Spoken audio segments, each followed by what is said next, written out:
ఒక ల్యాండ్ వివాదం హత్యకు దారితీసిందా? అది భూపాలపల్లి జిల్లా లాంటిది.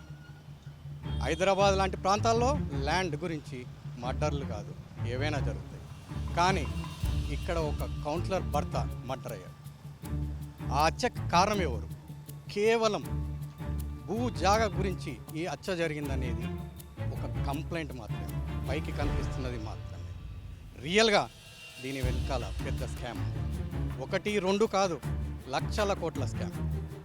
ఒకే ఒక్కడే పోరాడుతున్న రాజలింగం మూర్తి హత్యకు ఇదే కారణమా? సరిగ్గా ఇదే కారణమని చెప్తున్నాను. చూద్దాం. రాత్రి 7 గంటలు ఫంక్షన్ వెళ్ళి మరి కాసేపట్లో ఇంటికి చేరేవాడు. కానీ అతని వెనకాలనే నలుగురు ఉన్నారన్న విషయం గుర్తించలేకపోయాడు. అతని కోసమే కాపు కాసిన నలుగురు ఇంటికి కొద్ది దూరం ఉండగానే మనం చూస్తున్న ఇదే స్పాట్, ఈ స్పాట్ కాడికి రాగానే నలుగురు కత్తులతోనే కడుపులో పొడిచాడు, తల మీద పొడిచారు. ఆయన కడుపులో నుంచి పేగులన్నీ బయటకు వచ్చాయి. ఆన్ ది స్పాట్ ఆయన చనిపోయాడు. ఈ హత్యకు చాలా పెద్ద కారణమే ఉందని చెప్పేసి తెలుస్తుంది. మాజీ ఎమ్మెల్యే గండ్ర వెంకటరమణారెడ్డి ఈ హత్యకు కారణమని వాళ్ళ భార్య చెప్తాను. రాజలింగమూర్తి బుధవారం సాయంత్రం 6 గంటల ప్రాంతంలో బైక్పై ఇంటికి బయలుదేరారు. అంబేద్కర్ చౌరస్తా పరిసరాల్లో రాగానే ముసుగులు ధరించిన కొందరు వ్యక్తులు రాజలింగమూర్తి వాహనాన్ని అడ్డుకున్నారు. ఆయనను కత్తులతో విచక్షణారహితంగా పొడిచారు. పొట్టలో పొడవడంతో పేగులు బయటకు వచ్చాయి. రాజలింగమూర్తి చనిపోయినట్లు నిర్ధారించుకున్న ఆ గుర్తు తెలియని వ్యక్తులు పారిపోయారు. మరి రాజలింగమూర్తిని చంపింది ఎవరు? లోకల్ వాళ్ళ, లేక ఎవరైనా సుపారీ ఇచ్చి మర్డర్ చేయించారా? ఇంత పక్కా ప్లాన్తో చేశారంటే ఇది కంపల్సరీ సుపారీ హత్యనే. కేవలం ల్యాండ్ కోసం అనేది చిన్న సాకు మాత్రమే. దీని వెనకాల కాళేశ్వరం కుట్ర ఒకటి ఉన్నదనేది జనాలు అనుమానిస్తున్నారు, వాళ్ళ భార్య ఆరోపిస్తుంది. చేస్తా 10 మంది దాకా ఇక్కడికి వచ్చేళ్ళు, బండి వేసుకొని వచ్చేళ్ళు, బండి వేసుకొని వచ్చేళ్ళు. ఇక్కడ ఒక 10 మంది దాకా ఉన్నారు. ఏమైంది అనుకో చూసే వరకు అది ఇక్కడ కట్ చేసేసి పేగులు మొత్తం బయట పట్టేస్తాయి. పడితే అందులో అంబులెన్స్ వచ్చింది, తీసుకెళ్ళాడు. ఏమండి పేగు కట్ అయినాక ఆ కట్టు వాచి ఒకటి ఒక వాచ్ ఉన్నది, బ్లాక్ వాచ్ ఉన్నది. ఇక్కడ ఒక పేగు కట్ అయ్యి ఇక్కడ ఉన్నది, పేగు పక్కన ఉంటే ఆ పేగు పక్కన వాచ్ ఉన్నది. మేము చూసినప్పుడు మేము వర్క్ చేస్తాం. మేము ఇక్కడ 10 మంది జామ్ అయ్యాళ్ళు. మేము అడిగినది కాదు కూడా మేము ఊరికి వచ్చినాం. మేము మా ఫ్రెండ్స్ ఇట్లా మేము మా ఊటకి పోతుంటారు కదా, మా దోస్త్ ఫ్రెండ్స్ వాళ్ళు సార్లు పోతుంటారు కదా, కళ్యాణ్ గారు రండి అని పిలుస్తా ఉంటారు. కలిసి సార్లు వాళ్ళు ఇక్కడ మా పోలీస్ కంపెనీ ఉన్నది, వాళ్ళు పిలుస్తా ఉంటారు. మేము అది 10 మంది ఉంటారు. ఇక్కడ ఏమో అడిగినది కాదు, సార్ అడిగింది వచ్చా మేము వచ్చే వరకు ఇట్లా 10 మంది గుంపు వెళ్ళు మీద ఇక్కడ కట్ చేసి వెళ్ళు. ఇక్కడ మొత్తం మీద అక్కడ కత్తి ఇక్కడ కత్తి పూట పడ్డది. ఈడ పేగులు మొత్తం బయటకు వచ్చి పడ్డాయి. ఆయన మొత్తం పానంతో కుట్ల కింద మీద ఆడుతాడు. అంబులెన్స్ వచ్చింది, అలా పోలీసులు వచ్చేళ్ళు. అంబులెన్స్ రాలేదు, పోలీసులు వచ్చేళ్ళు. మీరు వెళ్ళిపోయి బాబు, మీరు వెళ్ళిపోయి బాబు అన్నారు. మేము వెళ్ళిపోయాం. మేము అది తెలుసు కదా. ఈడ ఆ టైంలో కరెంట్ ఉండేనా? కరెంట్ ఉన్నాయి సార్, ఉన్నాయి, కరెంట్ ఉన్నాయి. ఇక్కడ లేదు, అక్కడ ఉంది, ఇక్కడ లేదు కరెంటు. మాకు అబ్బాయి మాస్క్ వేసుకున్నాడు, ఇట్లా దస్తీపు కట్టుకొని వచ్చేళ్ళు. వచ్చి వేసేసి వెళ్ళిపోయారు అటు వాళ్ళు. మీరు చూసి రాలను? నేను చూడలేదు. అంటే మాస్క్ ఇట్లా పెట్టుకున్న వాళ్ళని చూసి కట్టుకున్నారు అంతకు చూసిన సార్. నాకు తెలియదు, నాకు హోటల్లో పని చేసుకుంటూ వచ్చినాను. ఎంతమంది వచ్చారు? నేను చూడలేదు సార్.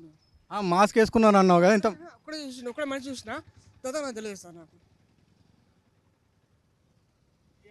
పోలీసు వాళ్ళు ఏం అడిగిరా మిమ్మల్ని? ఏమన్నా అడిగితే బాబు నాకు తెలుసు కదా, మీ బాబు నువ్వు హోటల్ అడిపో, మేము ఉండగా మీకు ఎందుకు సమాచారం, నువ్వు వెళ్ళిపో బాబు అన్నాడు. వెళ్ళిపోయాను. ఈ హత్య జరిగిన కొద్దిసేపటి తర్వాత ఆఫీస్ డ్యూటీ ముగించుకొని ఇంటికి వెళ్తున్న ప్రత్యక్ష సాక్షి ఆర్టీసీ డ్రైవర్ ఉన్నారు. వారు అసలు ఏం జరిగింది వాళ్ళని అడిగి ఒకసారి తెలుసుకుందాం. మీరు చూసారా? నేను ఒకటి ఏంటంటే, నేను 7 గంటలకు డ్యూటీ ముగించుకున్నా. నేను మా డ్రైవర్ని పట్టుకొని అక్కడ దించిన. ఇటు పోయేటప్పుడు ఎందుకంటే ఇప్పుడు ఈ టర్నింగుల్ని బండి పడి ఇక్కడ బాడీ ఉన్నది. కాకపోతే తాగి పడ్డాడు కావచ్చు అనుకున్నాం మనం. అయితే అటు దించి ఇటు వచ్చినాక కథం పేగులు వెళ్ళినాయి, ఎవరు పొడిచిపోయినారు అని చెప్పి అంటే నేను ఆల్రెడీ చూసిన వాళ్ళు ఎవరు ఏం కథ అనేది. ఆల్రెడీ ఇట్లా దగ్గరికి వచ్చి చూస్తే ఫేస్ కనిపించట్లే, కనిపించట్లేదు. ఒక పొల్లగాడు ఏంటంటే బండిని చూసి అది సాయి వాళ్ళ డాడీది అని చెప్పి అన్నారు. అన్నాక ఏమందంటే సాయి వాళ్ళ డాడీ ఎవరు చిన్న అంటే లింగమూర్తి అని చెప్పి అంటే ఈ లింగమూర్తి అని చెప్పి అప్పుడు ఐడెంటిఫికేషన్ అప్పుడు అందరూ అనుకొని అట్లా జరిగినాక అప్పుడు పోలీసు వాళ్ళు వచ్చారు. అప్పుడు ఆటో బండి మీద వచ్చి వాళ్ళు ఆటోలో డెడ్ బాడీ తీసుకొని పోయింది.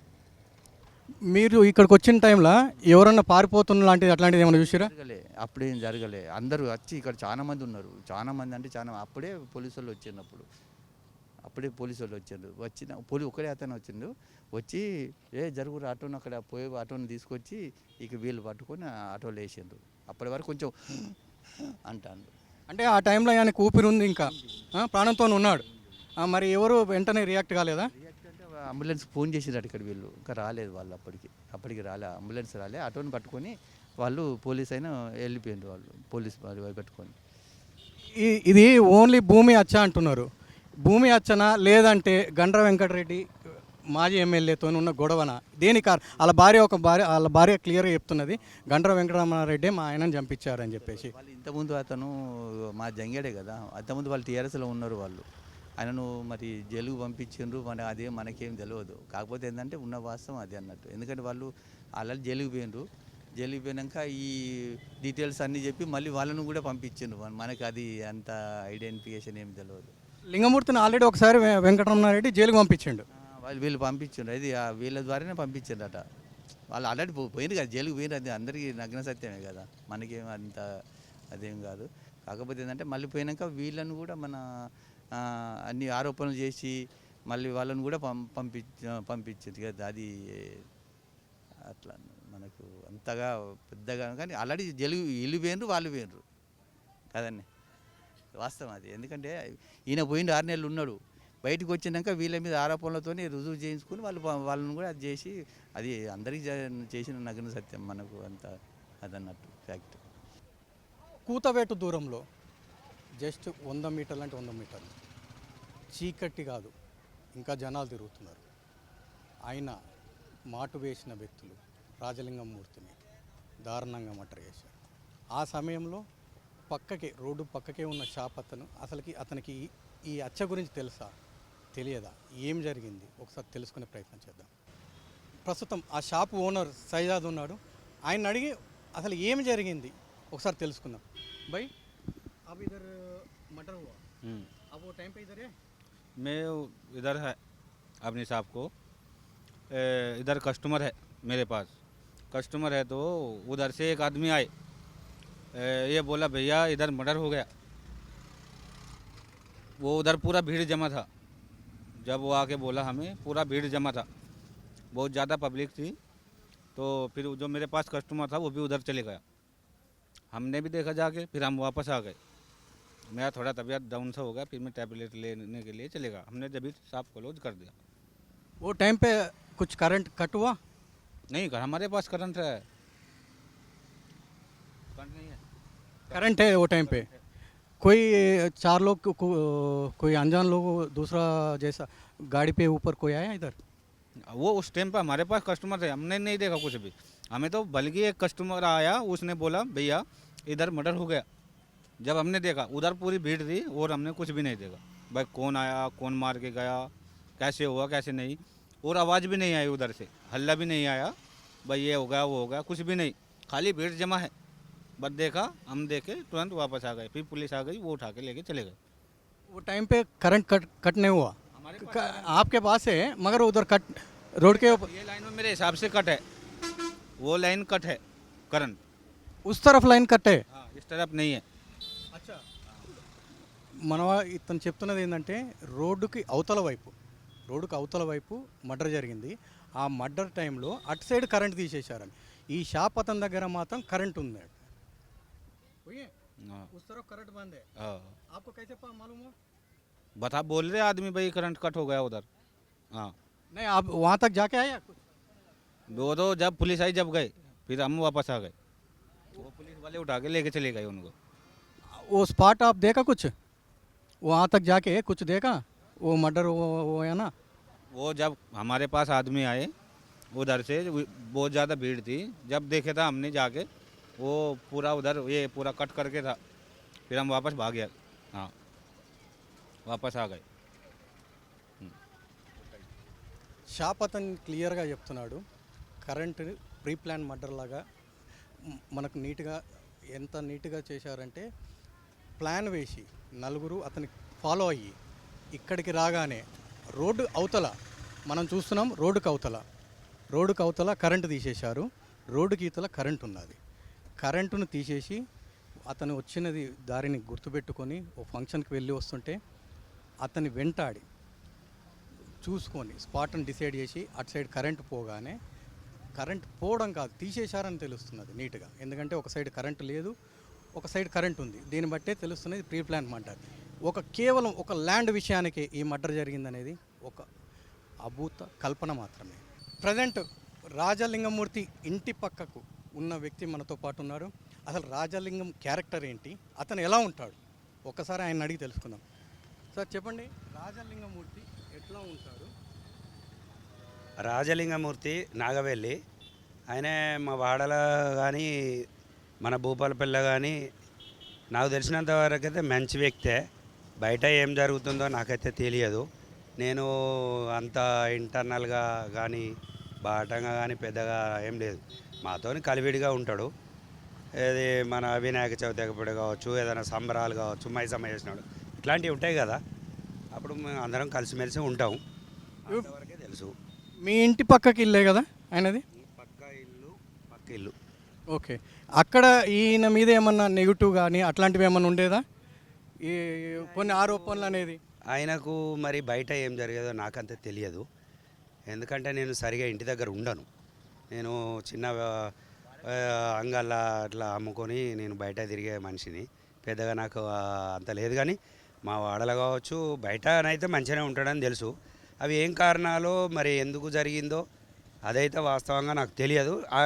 ఇంకో విషయం ఏంటంటే నేను నిన్న లేను, నేను చెల్పూరు అంగట్లో ఉన్నా. మీకు ఎప్పుడు తెలిసింది ఇది? నాకు నైటు ఫోన్ వచ్చింది, మా మిస్సెస్ ఫోన్ చేసింది, ఇట్లా అన్న జరిగింది అని అంటే నేను హాస్పిటల్కి వెళ్ళి ఆయన డెడ్ బాడీని చూశాను. నైటు 10 o'clock దాకా అక్కడే వెయిట్ చేసి ఇక ఇంటికి వచ్చాను. ఇంటికి వచ్చినాక ఇక మరి ఓ 12 గంటల లాగానైతే చూసాం, కానీ ఇక సిచ్యువేషన్ ఏం తెలియదు, న్యూస్ చూసుకుంటున్నాం. వాళ్ళ భార్య చెప్పినట్టు గండ్ర వెంకటరమణారెడ్డి ఆరోపణలు ఉన్నాయి అంటున్నారు, దాని గురించి మీ మధ్యలో ఎప్పుడన్నా టాపిక్ వచ్చిందా? అది ఏం తెలియదు నాకు. ఆయన అది ఇంటర్నలో మరి ఎక్స్టర్నలో అది ఆయన ఎవరితోనే ఎలా ఉంటాడో ఆ విషయాలు నాకు అంతగా ఐడియా లేదు. వాళ్ళ ఏదైనా ఉంటే న్యూస్ ఛానల్లో చూడడమే, పేపర్లో చదవడం. ఆ పేపర్ కూడా నేను సరిగా చదవా, ఎప్పుడన్నా న్యూస్ చూస్తా, అది కూడా ఎక్కువ అంత పెద్దగా కాదు. కాకపోతే మనిషి మంచోడే, ఎవరి జోలికైతే పోడు. ఇంతవరకు అయితే ఎవరితోని ఇట్లాంటి గొడవలు కానీ కొట్టుకోవడం కానీ ఇంతవరకు ఒక్కటి కూడా జరగలేదు నాకు తెలిసినంతవరకు. వాళ్ళ భార్య మీతో ఏమైనా షేర్ చేసుకున్నదా, అసలు ఏం జరిగింది, ఎలా జరిగింది అనేది? అదేం లేదు. వాళ్ళ భార్య మాది చిన్న కిరాణం, అది సరిగా నడవదు, కానీ ఎప్పుడన్నా వస్తుంది ఏమన్నా కొనుక్కొని పోతుంది, కానీ ఇలాంటి విషయాలు రావు, మేము కూడా టచ్ చేయము. నిన్న జరిగిన తర్వాత మీతో ఏమన్నా మాట్లాడారా ఎవరు? రాజలింగం భార్య? లేదు, నన్ను చూసింది కానీ లాస్ట్ టైంలో అంటే కొంచెం పొద్దుపోయినాక నేను చాలాసేపటికి వెళ్ళినాక అంతే, రవణ అని ఏడిచింది అంతే. ఇక అక్కడంతా పోలీసులు ఉన్నారు, పబ్లిక్ ఉన్నది, ఇక వాళ్ళు నేను మార్చికి పోయి ఆయన శవాన్ని మాత్రం చూడడం జరిగింది. ఇక అది ఏం జరిగిందనేది ఇవాళ మళ్ళీ పేపర్లో చూస్తే, న్యూస్లో చూస్తేనే తెలిసింది. అనుకున్నారు ఏదో అట అది ఇది, అది వేరు. అది చట్టపరంగా న్యాయపరంగా ఏం జరిగిందో, అంతకుముందు ఏం జరిగిందో ఎవరెవరికి, మళ్ళీ ఏం జరగనున్నదో ఇక అది భగవంతునికే తెలవాలి. ఈ కేసీఆర్ కాళేశ్వరం దాని మీద గొడవ చాలా రోజుల నుంచి కొట్లాడుతున్నాడు కదా అతను, దీని గురించి ఎప్పుడైనా మీతో మాట్లాడతారా అట్లాంటివి? నాతో అట్లాంటివి మాకు రావు, ఎందుకంటే నేను పొలిటికల్ కాదు, నేను ఎవరికి ఏం అది కాదు, నా పని ఏందో నేను చేసుకుంటూ పోతా తప్ప నేను అంత పట్టించుకోను. లింగమూర్తి హత్యకు కేవలం ఒక ల్యాండ్ ఇష్యూ మాత్రమే అంటున్నారు. ఈ ల్యాండ్ ఇష్యూ కాదు, దీని వెనకాల పెద్ద వాళ్ళు ఉన్నారని చెప్పేసి వాళ్ళ భార్య చెప్తున్నారు. ఆమె చెప్పిన దాంట్లో డిఎస్పి సంపత్ కుమార్ గారి వివరణ ఏంది ఒకసారి తెలుసుకుందాం. సార్, ఈ హత్యకు మెయిన్ కారణం ఏంటి? మేము అంటే అన్ని కోణాల దృష్టిలో విచారణ కొనసాగిస్తున్నాం. ఇంకా పూర్తి స్థాయిలో నేరస్తులు దొరికిన తర్వాత మనకు ఒక కన్క్లూజన్ వస్తుంది, అప్పుడు కానీ మనకు ఏమీ చెప్పలేము. సార్, ఇప్పుడు మేము అక్కడ లోకల్లో ఎంక్వైరీ చేశాము. రోడ్డు ఈతల సైడ్ మర్డర్ అయింది, అవతల సైడ్లో షాపులు ఉన్నాయి. ఆ షాపు అతనికేమో కరెంట్ ఉన్నదట, ఈతల సైడ్ కరెంటు తీసేసి మర్డర్ చేశారు. ఇది ప్లాన్ మర్డర్ అని చెప్పేసి అంటారు. ఆలోచిస్తాం, ఆ కోణంగా కూడా మేము ఆలోచిస్తాము. నిన్న 6:37 ప్రాంతాన మర్డర్ జరిగింది. తప్పకుండా ఆ టైంలో కనుక మేము అవసరమైతే ఎలక్ట్రిసిటీ డిపార్ట్మెంట్ ద్వారా మేము లెటర్ పెట్టి కూడా మేము తీసుకుంటాం. ఇన్వెస్టిగేషన్ భాగం కూడా వాటిని కూడా విచారణ కొనసాగిస్తాం. సరే, ఇతని ప్రధాన ఆరోపణ ఏంటంటే బీఆర్ఎస్ మాజీ ఎమ్మెల్యే ప్లస్ ఓన్లీ కాళేశ్వరం ఇష్యూలోనే పోరాడుతున్నాడు. ఆ ఇష్యూ నేపథ్యంలో ఈ మర్డర్ జరిగిందని చెప్పేసి వాళ్ళ భార్య చెప్తున్నారు. దీన్ని ఏమంటారు? అతనికి ఏవైతే ఎన్ని విషయాల గురించి కానీ సమస్యల గురించి కానీ సంబంధం ఉన్నాయి, అన్నిటి పరంగా కూడా అన్ని కోణాల దృష్టిలో కూడా అన్నిటి పరంగా కూడా మేము విచారణ కొనసాగిస్తున్నాం. నేరస్తులు దొరికితే కానీ మనకు ఒక కన్క్లూజన్కు రాలేము. త్వరలోనే నేరస్తులను పట్టుకుంటాం. సార్, గతంలో ఆయన మీద చాలాసార్లు కేసులు అయ్యాయి, 3 సార్లు జైలుకి వెళ్ళారని చెప్పి చెప్తున్నారు. 3 సార్లు జైలుకి వెళ్ళిన తర్వాత చాలాసార్లు అతని మీద అటెంప్ట్ జరిగేది. దానికి కొన్నిసార్లు పోలీసుల వాళ్ళకి వచ్చి కంప్లైంట్ చేసినా వాళ్ళు ఎలాంటి యాక్షన్ తీసుకోలేదు, మాకు ఎలాంటి ప్రొటెక్షన్ ఇవ్వలేదని చెప్పేసి వాళ్ళ భార్య అంటారు. అట్లా ఏం లేదు. అతను మీద జరిగిన వాటికి తప్పకుండా మేము కేసులు వాళ్ళ మీద ఎవరైతే నేరస్తున్న వాళ్ళ మీద కేసులు పెట్టి కోర్టులో కూడా ఛార్జ్షీట్ చేయడం జరిగింది. అటువంటి ఏం లేదు. ఇది కేవలం ఒక ల్యాండ్ ఇష్యూ కాదు, దీని పెద్ద ఇష్యూ ఉన్నదని చెప్పేసి కాళేశ్వరం ఇష్యూ ఉన్నది, లక్షల కోట్ల వ్యవహారం ఇది. దీని వెనకాల ఇది సుపారీ కిల్లర్స్. ఈవెన్ మంత్రి కోమటిరెడ్డి కూడా అంటున్నారు, ఈవెన్ ఒకవేళ బెదిరిస్తే మీరు హత్యలు చేస్తారా? కేసీఆర్కి ఎవరైతే బెదిరింపులు భయపడి ఉన్నారో వాళ్ళందరూ మా దగ్గర రండి, మేము ప్రభుత్వం సపోర్ట్ చేస్తాము, వాళ్ళ మీద యాక్షన్ తీసుకుంటాం. ఈ హత్యలో ఎవరెవరు ప్రత్యక్షం పాల్గొన్నారు, పరోక్షంగా ఎవరు ఈ కుట్ర వెనుక ఉన్నారు, తప్పకుండా ఎల్సిడి చేస్తాము. ఎవరు ఎంత పెద్దవారు ఉన్నా, ఏ స్థాయిలో ఉన్నా కూడా విడిచిపెట్టే ప్రసక్తి లేదు. సరే, ఇప్పుడు లేటెస్ట్గా మాకు ఒక బ్రేకింగ్ ఉన్నది. దాంట్లో సిఐడి విచారణకు సీఎం రేవంత్ యాక్షన్ తీసుకున్నారు, తీసుకునే పనిలో ఉన్నారట. అలాంటి ఇన్ఫర్మేషన్ మీ దగ్గర ఏమనొచ్చు? మాకు అటువంటి ఇన్ఫర్మేషన్ అయితే ఏం లేదు. ప్రస్తుతానికి మేమే ఇన్వెస్టిగేషన్ కొనసాగిస్తాం. అటువంటి ఏం లేదు. మీరు ఇప్పటివరకు ఎంతమందిని అరెస్ట్ చేశారు సార్? ఇప్పటివరకు ఎవరిని అదుపులో తీసుకోలేదు. మా టీమ్స్ కూడా ఫీల్డ్లో ఉన్నాయి. త్వరలోనే మేము నేరస్తులను అదుపులో తీసుకుంటాం. వాళ్ళు వచ్చింది, మాస్కులు పెట్టుకున్నారు, వాళ్ళు ఫంక్షన్కి వెళ్ళిండు. ఫంక్షన్ నుంచి డైరెక్ట్ వస్తున్న విషయం తెలిసింది. ఇంటికి కొద్ది దూరంలోనే, కొద్దిసేపట్లో అయితే ఇంటికి వెళ్ళేవాడు. ఆ ఇంటికి వెళ్ళేదాన్ని తెలుసుకొనే ప్రీప్లాన్గా చేశారనేది వాళ్ళు గట్టిగా చెప్తున్నారు. దాన్ని ఏమైనా ప్రొటెక్షన్ ఏమన్నా వాళ్ళని ఫాలోఅప్ చేయడం అలాంటిది మీరు ఏమైనా సీసీటీవీలో ఏమైనా చేశారా సార్? మేము టౌన్లో ఉన్న సీసీ కెమెరాలను సెర్చ్ చేస్తున్నాం. అదేవిధంగా టెక్నికల్ టీమ్స్ కూడా మూవ్మెంట్ అవుతున్నది. అదేవిధంగా వాళ్ళ యొక్క ఫోన్ నంబర్ల ద్వారా కూడా మేము డేటా సేకరిస్తున్నాం. త్వరలోనే వాటి కొలిక్కి వస్తాయి. ఇప్పుడు ఆమె చనిపోయిన వారి భార్య చెప్తున్నది ఒకే ఒకటి, గండ్ర వెంకటరమణారెడ్డి మాజీ ఎమ్మెల్యే. అతనే ఈ ప్లాన్ మొత్తం చేసి మర్డర్ చేశారు, కానీ ఇది జాగ కోసం కాదు, ఇతనే చేశారు అంటున్నారు. వాళ్ళ కంప్లైంట్ ఆధారంగా గండ్ర మీద కేసు పెట్టేది ఉందా? వారు ఇచ్చిన పిటిషన్ ప్రకారం కేసు నమోదు చేసినాము. అది అందులోనే కాకుండా మరికొంతమంది ఉన్నారు. ఆ మరికొంతమందిలో ఎవరెవరు ఈ హత్య వెనుక ప్రత్యక్షంగా పరోక్షంగా ఉన్నారు వారందరినీ కూడా మేము ఆ ఆధారాలను బట్టి ఇన్వాల్వ్ చేస్తాం. ఎప్పటిలోపు అరెస్ట్ చేసే అవకాశాలు ఉంటుందా? త్వరలో 24 hours కావచ్చు, 36 hours కావచ్చు. త్వరలోనే మేము దీనికి కొలిక్కి తీసుకొని రాస్తాం. ఒక లాస్ట్ 1 కిలోమీటర్ దూరం ఉన్నది ఇది. మర్డర్ అయిన ప్రాంతానికి ఈ పోలీస్ స్టేషన్కి జస్ట్ కిలోమీటర్ ఈ మాత్రం కిలోమీటర్ రేడియస్లో జరిగిన ఇన్సిడెంట్కి మీరు ప్రొటెక్షన్ కానీ మీ సర్వీలెన్స్ కానీ అలాంటిది ఏం లేదా? తప్పకుండా ఉంటాయి. మేము పెట్రోలింగ్ బ్లూ కోడ్స్ ఉంటే ఈవినింగ్ ఉంటాయి. ఒక్కొక్కసారి వాళ్ళకి 100 డైల్ వచ్చినప్పుడు కొంత దూరం పోతారు. సడన్గా జరిగింది అంటే మేము ఇమీడియట్లీ జస్ట్ ఫోన్ కాల్ ఇచ్చిన సమ్ మినిట్ లోపలే మా వాళ్ళు రీచ్ అయ్యారు. ఆ టైంలో మాకు బ్లూ కోడ్స్ పెట్రోలింగ్ జరుగుతాయి. ఆ టైంలో వేరే వాళ్ళకి కాల్ వస్తే బయటకు పోవచ్చు. అది విధంగా కూడా విచారిస్తాం. ఓకే సార్, ఫస్ట్ వాళ్ళు చెప్పింది ఏంటంటే డయల్ 100కి కాల్ చేసాం, అప్పటి వరకు పోలీసు వాళ్ళు రాలేదు, వాళ్ళు ప్రశాంతంగా వచ్చారు, మర్డర్ చేశారు, వెళ్ళిపోయారు అని చెప్పేసి లోకల్ వాళ్ళు చెప్తున్న విషయం. దాన్ని మీరేమన్నా క్రాస్ చెక్ చేశారా? లేదు, అది ఇన్సిడెంట్ అనంతరం కాల్ వస్తే ఇమీడియట్లీ రష్ అయ్యారు. ఆఫీసర్లు కూడా రష్ అయ్యారు. అట్లా ఏం లేదు. Thank you sir. ఈ కేసు వెనకాల ఎంత పెద్దవాళ్ళున్నా వదిలేది ప్రసక్తే లేదని చెప్పి డిఎస్పీ సంపత్ కుమార్ చెప్తున్నారు.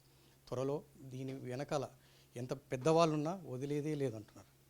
ప్రపంచంలో ఏ మూల ఏ క్షణం ఏం జరుగుతుందో వేగంగా తెలుసుకోవడానికి తొలి వెలుగు వాట్సాప్ ఛానల్ని ఫాలో చేయండి.